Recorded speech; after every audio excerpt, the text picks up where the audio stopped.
എന്തൊക്കെയാണ് നാം ഇവിടെ ചെയ്തു കൂട്ടുന്നത്? എവിടേക്കാണ് നാം പോകുന്നത്? ഉറക്കത്തിൽ നിന്ന് എഴുന്നേറ്റാൽ ഓരോരോ ലക്ഷ്യങ്ങളിലേക്ക് നാം പോകുന്നു. എന്തിനു വേണ്ടി എന്നൊന്നും ഒരിക്കൽ പോലും നമ്മുടെ മനസ്സിൽ ചോദ്യങ്ങൾ ഉയരുന്നില്ല. ചണ്ടിയെ പോലെ ഒഴുക്കിനൊത്ത് പോയിക്കൊണ്ടിരിക്കുകയാണ്. പണം പണം, അതിനു വേണ്ടിയാണ് നമ്മുടെ ഈ നെട്ടോട്ടം. കിട്ടിയ പൈസയിൽ നിന്ന് അല്പം പോലും നഷ്ടപ്പെടാതിരിക്കാൻ എന്തുമാത്രം ജാഗ്രതയാണ് നമുക്ക്. ചാനലുകളിലും മറ്റും കാണുന്ന പാട്ടും ഫാഷനും ഒക്കെയാണ് നമ്മുടെ ഇഷ്ടങ്ങൾ. ഇതാണോ ഈ ലോകത്ത് നമുക്ക് ചെയ്യാനുള്ളത്? ഇങ്ങനെയാണോ ജീവിതം മുന്നോട്ട് പോകേണ്ടത്? ടെൻഷനും സമ്മർദ്ദവും കൂടുന്നത് മദ്യം കുടിച്ചാൽ ഇല്ലാതാകുമെന്നാണ് ആളുകളുടെ ധാരണ. ചിലരാകട്ടെ എപ്പോഴും പാട്ട് കേട്ട് ആസ്വദിച്ചുകൊണ്ടിരിക്കുന്നു. മദ്യവും മയക്കുമരുന്നും സെക്സും റോക്കും ജീവിതത്തിന് ആനന്ദലഹരി നൽകുമെന്നാണ് പലരും വിചാരിക്കുന്നത്. ഇതാണോ ജീവിതം? ചില കാര്യങ്ങൾ നാം അറിയേണ്ടതുണ്ട്. അല്ല, നമ്മുടെ ആയുസ് അനന്തമായി നീട്ടിക്കിട്ടാൻ എന്തെങ്കിലും വഴി കണ്ടെത്തിയിട്ടുണ്ടോ? അറിയാമോ, നാം മരിക്കുമ്പോൾ പാടുപെട്ട് സമ്പാദിച്ചുണ്ടാക്കിയ വീടും സ്വത്തും മറ്റുള്ളവരല്ലേ സ്വന്തമാക്കി ആസ്വദിക്കുന്നത്? കുഴിമാടത്തിൽ അടക്കം ചെയ്യപ്പെടും മുമ്പ് ചില സംഗതികൾ അറിഞ്ഞിരിക്കുന്നത് നല്ലതാണ്. മരണമെത്തിയാൽ ഇതുവരെ ചെയ്തു കൂട്ടിയ തെമ്മാടിത്തരങ്ങളും കുറ്റങ്ങളും തിരുത്തി നല്ല മനുഷ്യനായി ജീവിക്കാമെന്ന ആഗ്രഹം നടക്കില്ലെന്നറിഞ്ഞോളൂ. ഇത് ജീവിതത്തിലെ നിർണായക ചോദ്യമാണ്. ഇതിന് ഇവിടെ നിന്ന് ഇപ്പോൾ തന്നെ ഉത്തരം കണ്ടെത്താനുള്ള ശ്രമമാണ്. എന്താണ് നാം ഇവിടെ ചെയ്തുകൊണ്ടിരിക്കുന്നത്? ജീവിതത്തിന്റെ ലക്ഷ്യം എന്താണ്?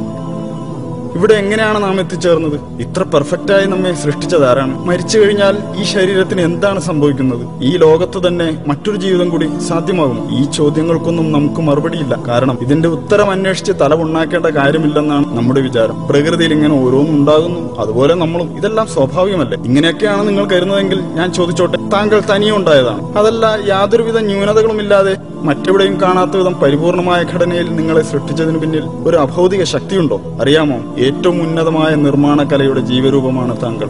മനുഷ്യ സൃഷ്ടിപ്പിലുള്ള സവിശേഷമായ ബുദ്ധി വൈഭവം തന്നെ മതി അത് മനസ്സിലാക്കാൻ. നോക്കൂ, മനുഷ്യന്റെ കണ്ണിനകത്തുള്ള ടെക്നോളജിയോട് തുലനം ചെയ്യാൻ കഴിയുന്ന ക്യാമറ ഈ ലോകത്തില്ല. തലച്ചോറിനോളം പോകുന്ന ഒരു കമ്പ്യൂട്ടറും ഈ ഭൂമുഖത്തില്ല. ഇത്രയും തികവാർന്ന അവയവങ്ങളുണ്ടായിട്ടും ലോകത്തുള്ള മനുഷ്യർ ഒന്നിച്ച് പരിശ്രമിച്ചിട്ട് നിസ്സാരമായ ഈച്ചയെങ്കിലും സൃഷ്ടിക്കാനായോ? നാം ഒന്നുമില്ലായ്മയിൽ നിന്ന് സൃഷ്ടിക്കപ്പെട്ടവരല്ല എന്ന് നമ്മെ ബോധ്യപ്പെടുത്തുന്ന എത്രയെത്ര സംഗതികളാണ് നമുക്ക് മുന്നിലുള്ളത്. എന്നിട്ട് അതെല്ലാം യാതൊരു കൂസലുമില്ലാതെ നിഷേധിച്ചു തള്ളുകയാണ് നാം. 0+0=1 എന്ന് നമുക്ക് ഒരിക്കലും ഉത്തരം കിട്ടുകയില്ല. 0+0=0 എന്നേ ഉത്തരം ലഭിക്കൂ. 1 എന്ന ഉത്തരം ലഭിക്കില്ല. അപ്പോ പിന്നെ പ്രപഞ്ചത്തിലെ ഈ ആസൂത്രണ മികവിന്റെ പ്രകടഭാവങ്ങൾ എവിടെ നിന്ന് വന്നു? എല്ലാ വസ്തുക്കൾക്കും അതിന്റെ ഒരു ഉത്ഭവസ്ഥാനമുണ്ട്. അതിന്റെ എല്ലാം പിന്നിൽ ഒരു ശില്പിയുണ്ട്. ഇപ്പോൾ താങ്കൾ കണ്ടുകൊണ്ടിരിക്കുന്ന ഈ വീഡിയോ പോലും ഒരാൾ യൂട്യൂബിൽ അപ്ലോഡ് ചെയ്തത് കൊണ്ടാണല്ലോ താങ്കൾ കാണുന്നത്. ഈ ലോകത്തിന്റെ ഉത്ഭവം മഹാവിസ്ഫോടനത്തിലൂടെയായിരുന്നുവെന്ന് താങ്കൾക്ക് വിശ്വസിക്കാം. എന്നാൽ ഈ മഹാവിസ്ഫോടനത്തിന് പിന്നിലെ കാരണക്കാരനായ ഒരു ശക്തിയുണ്ടെന്ന് ഞാൻ വിശ്വസിക്കുന്നു. അതാണ് അള്ളാഹു, എല്ലാറ്റിനെയും സൃഷ്ടിച്ചവൻ, എല്ലാ ജീവജാലങ്ങളുടെയും സ്രഷ്ടാവ്, ഏകൻ, എന്നെന്നും ജീവിക്കുന്നവൻ, എല്ലാറ്റിനും കഴിവുള്ളവൻ, അജയ്യൻ. താൻ സൃഷ്ടിച്ച ഏതെങ്കിലും വസ്തുക്കളെ പോലെയോ ജീവികളെ പോലെയോ അല്ല അവൻ. അവന്റെ രൂപത്തെയോ ഭാവത്തെയോ നമുക്ക് സങ്കല്പിക്കാനേ കഴിയില്ല. അല്ല, അവൻ ഒരു മനുഷ്യനെ പോലെയുമല്ല, അവൻ ഒരു പങ്കാളിയുമില്ല. അവൻ ഏകനാണ്. അവൻ നമ്മെ ഇങ്ങോട്ട് കയറൂരി വിട്ടിരിക്കുകയല്ല. ഏതൊരു നിർമ്മാതാവിനെയും പോലെ അവനും തന്നെക്കുറിച്ച് പഠിക്കാൻ ഒരു പാഠപുസ്തകം, അതായത് ഒരു യൂസർ മാനുവൽ നമുക്ക് നൽകിയിട്ടുണ്ട്. ഇസ്ലാമാണത്, ഖുർആനും സുന്നത്തുമാണത്. അത് ആഹ്വാനം ചെയ്യുന്ന സന്ദേശം ഇതാണ്: ദൈവം ഏകനാണ്, അവൻ അള്ളാഹു ആകുന്നു ഏകൻ.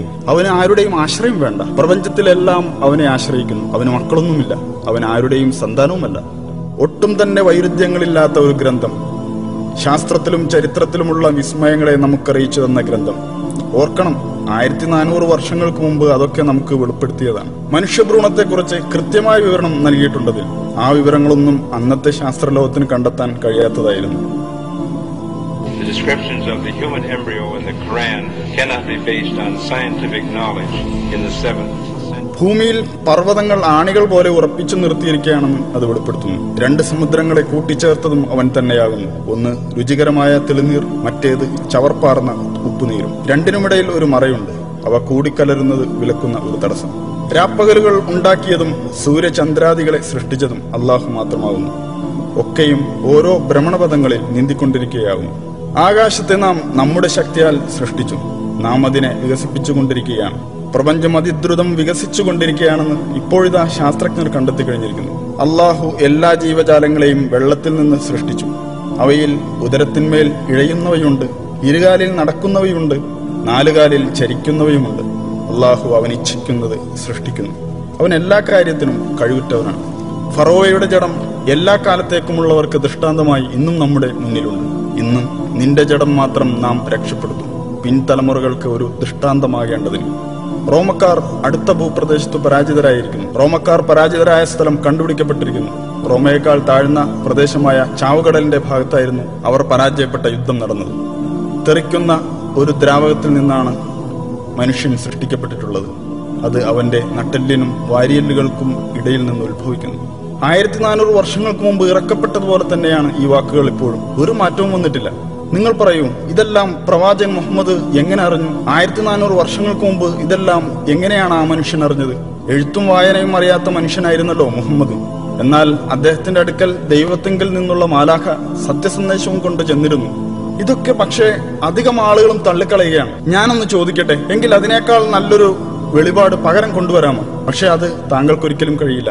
നിങ്ങൾ അള്ളാഹുവിനെ അവന്റെ ദൂതനെയും പരിഹസിക്കുകയും നിഷേധിക്കുകയും ചെയ്യുകയാണോ? മുഹമ്മദിന് എഴുത്തും വായനയും അറിയില്ലല്ലോ, പിന്നെങ്ങനെയാണ് ആ മനുഷ്യന് ഒരു ദീൻ തന്നെ സ്ഥാപിക്കാൻ കഴിയുക എന്നാണ് അവർ ചോദിക്കുന്നത്. മുൻകാല വേദഗ്രന്ഥങ്ങളെയും ദിവ്യ വെളിപാടുകളെയും നിങ്ങൾ അവഗണിക്കുന്നു. പിന്നെ ഈ ലോകത്ത് നാം നമ്മുടെ ഇഷ്ടത്തിനൊത്ത് ജീവിക്കുക, നമ്മുടെ വികാരങ്ങൾ പൂർത്തീകരിക്കുക, ഇത് തന്നെ ജീവിതം. ഇവിടെ തന്നെ ജീവിച്ച് ഇവിടെ തന്നെ മരിക്കും. കുഴിമാടത്തിൽ എല്ലൊക്കെ നുരുമ്പി ദ്രവിച്ച് മണ്ണായ ശേഷം രണ്ടാമതും ജീവിക്കുമെന്നോ? എന്തൊക്കെ വിഡ്ഢിത്തമാണ് ഈ പറയുന്നത്? കാണുന്ന ഈ ഒരു ജീവിതം മാത്രമേ ഉള്ളൂ. എന്നാൽ താങ്കൾ ഓർക്കണം, കടുത്ത വേനലിൽ കരിഞ്ഞുണങ്ങുന്ന ചെടികൾ തൊട്ടടുത്ത മഴയോടെ രണ്ടാമതും ജന്മം കൊള്ളുന്നില്ലേ? അള്ളാഹു ഇക്കാര്യം ഉറപ്പിച്ചു പറയുന്നുണ്ട്. അവൻ നമ്മോടും ഇത് തന്നെയാണ് ചെയ്യാൻ പോകുന്നത്. മരിച്ചു മണ്ണായ ശേഷം വീണ്ടും നമ്മിൽ ആത്മാവിനെ സന്നിവേശിപ്പിക്കും. നിങ്ങൾ അള്ളാഹുവിനെ നിഷേധിക്കുന്നത് എങ്ങനെ? നിർജീവരായിരുന്ന നിങ്ങൾക്കവൻ ജീവൻ തന്നു. പിന്നീട് അവൻ തന്നെ നിങ്ങളെ മരിപ്പിക്കുകയും പിന്നെയും ജീവിപ്പിക്കുകയും ചെയ്യുന്നു. അനന്തരം അവങ്കലേക്ക് തന്നെ നിങ്ങൾ തിരിച്ചയക്കപ്പെടുന്നതുമാവുന്നു. നാം ആകട്ടെ അവന്റെ വിരൽക്കൊടികൾ വരെ കൃത്യമായി നിർമ്മിക്കാൻ കഴിവുള്ളവനല്ലോ. നമ്മെ തൊട്ടടുത്തിരുന്ന് നിരീക്ഷിച്ചു കൊണ്ടിരിക്കുന്നവനാണ് അള്ളാഹു. തീർച്ചയായും നാം പരീക്ഷിക്കപ്പെടും. അല്ല, നാം പരീക്ഷണത്തിൽ അകപ്പെട്ടിരിക്കുകയല്ലേ? നമ്മുടെ ധനവും ആരോഗ്യവും ശരീരവും എല്ലാം അള്ളാഹുവിന്റെ അനുഗ്രഹമാണ്. നാം പിന്നീട് പുനർജീവിപ്പിക്കപ്പെടുമെന്നാണ് ഇതെല്ലാം സൂചിപ്പിക്കുന്നത്. നാം ഈ ലോകത്ത് ചെയ്തു കൂട്ടിയ എല്ലാ പ്രവൃത്തികളും ഒന്നൊന്നായി അള്ളാഹുവിന്റെ മുമ്പിൽ വിചാരണയ്ക്ക് വിധേയമാകും. നാളെ അള്ളാഹുവിന്റെ കോടതിയിൽ നമ്മുടെ കർമ്മപുസ്തകങ്ങൾ വായിക്കാൻ നമ്മോട് പറയും. നീ വായിക്കൂ, വായിച്ചോളൂ എന്നിങ്ങനെ കൽപ്പനയുണ്ടാകും. ചെറുതും വലുതുമായ നല്ലതും ചീത്തയുമായ എല്ലാ കാര്യങ്ങളും അതിലുണ്ടാകും. പുനരുത്ഥാന നാളിൽ നാം അവനു വേണ്ടി ഒരു രേഖ പുറപ്പെടുവിക്കും. അത് ഒരു തുറന്ന പുസ്തകം പോലെ അവൻ കാണും. വായിക്കൂ നിന്റെ ഈ കർമ്മരേഖ. ഇന്നും നിന്റെ കണക്ക് നോക്കുന്നതിന് നീ തന്നെ മതി. നമ്മളൊന്നും രണ്ടാമത് പുനർജീവിപ്പിക്കപ്പെടില്ലെന്നേ എന്ന് പറഞ്ഞവർ ഇന്ന് തന്നോട് സംസാരിക്കേണ്ടെന്ന് അള്ളാഹു പറയും. എന്നെ അറിയാനും പഠിക്കാനുമായി ഒരായുഷ്കാലം മുഴുവൻ നിനക്ക് ഞാൻ തന്നതല്ലേ? പക്ഷേ അന്ന് നീ വ്യർത്ഥമായ നശ്വരമായ കാര്യങ്ങൾക്ക് പിന്നാലെ കൂടി അവസരം തുലച്ചു കളഞ്ഞതല്ലേ? അതുകൊണ്ട് നീ ചെയ്തത് നീ തന്നെ അങ്ങ് വായിച്ചോ. അന്നാളിൽ സത്യം അംഗീകരിച്ച് ജീവിച്ചവരെ അള്ളാഹു സന്തോഷ വാർത്ത അറിയിക്കും. എന്നാൽ നീ വിശ്വസിച്ചില്ലെങ്കിൽ നീ നിന്റെ പ്രവർത്തനങ്ങളുടെ റെക്കോർഡ് വായിച്ചോളൂ.